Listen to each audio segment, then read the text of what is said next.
بسم الله الرحمن الرحيم. waxaan rabaa halkan inaan ummadda Soomaaliyeed iyo dhammaan inta daneynaysa arrimaha doorashooyinka dalka Soomaaliya aan kula wadaago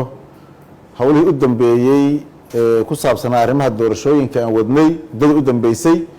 ahaa xal u helista ama xal u raadinta kala duwanaanshihii ama tabashooyinkii ka soo laabtay heshiiskii doorashooyinka 17 September ku dhamaaday magaalada Muqdisho. sidaa darteed waa muhiim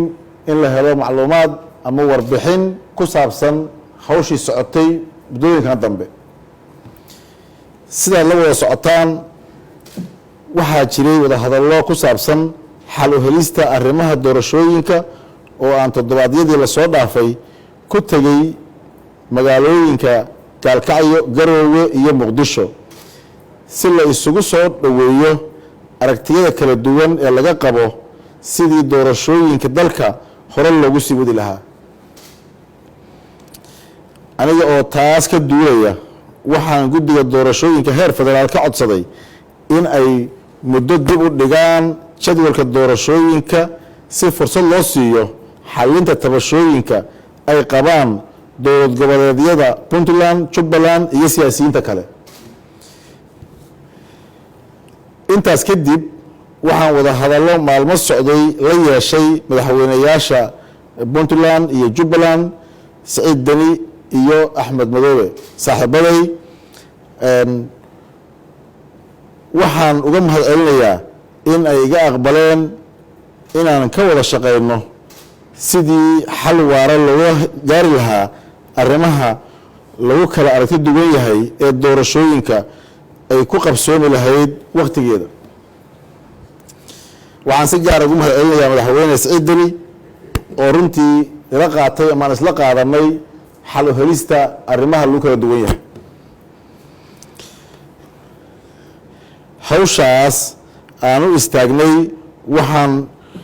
uga gol lahaa inaysan meel cidlo ah ku dhicin ama ku dhammaan heshiiskii doorashooyinka ee ku gaarnay Muqdisho 17 September 2020 ayna ka sii horeeyeen gogashii ay reer Galmudug dhigeen Dhuusamareeb 1, 2 iyo 3. dareenkayga mas'uuliyadeed waxa uu ahaa mar walba inaan la xirin albaabka wada hadallada si niyad sami Soomaalinimo ay ku dheehan tahayna inaan u xalino tabashooyinka ka soo laabtay heshiiskii 17 September 2020. markii aan madaxda Puntland, Jubbaland iyo dhinacyada kale asbuucii la soo dhaafay ku shirnay Garowe waxay si sharaf leh iga aqbaleen dhexdhexaadintii aan u istaagnay waxayna ii soo dhiibeen qodobo sida Soomaaliya la wada socoto 3 ah oo ay ka dalbanayaan madaxda dowladda federaalka ah iyo dhinacyada kale inay fuliyaan si loo soo afjaro tabashooyinka ay ka qabaan arrimaha doorashooyinka. kadib waxaan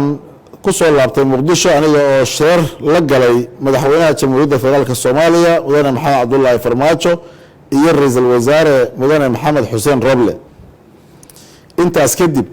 waxaan dib ugu celiyay madaxweyne Saciid Dani iyo madaxweyne Axmed Madoobe iyo dhinacyadii kale tabashada qabay go'aankii madaxda federaalka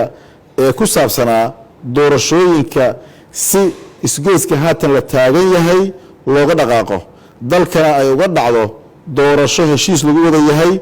oo waqtigeeda ku qabsoonta. waxaan rabaa inaan halkan ka caddeeyo in weli aysan wax jawaab ah ka soo noqon saaxiibaday madaxda Puntland iyo Jubbaland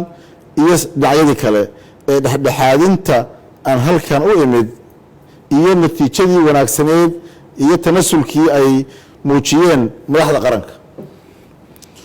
waxaan rabaa inaan shacabka Soomaaliyeed iyo inta doorashooyinka daneynaysa halkan kala wadaago in dowlad goboleedka Galmudug ay samaysay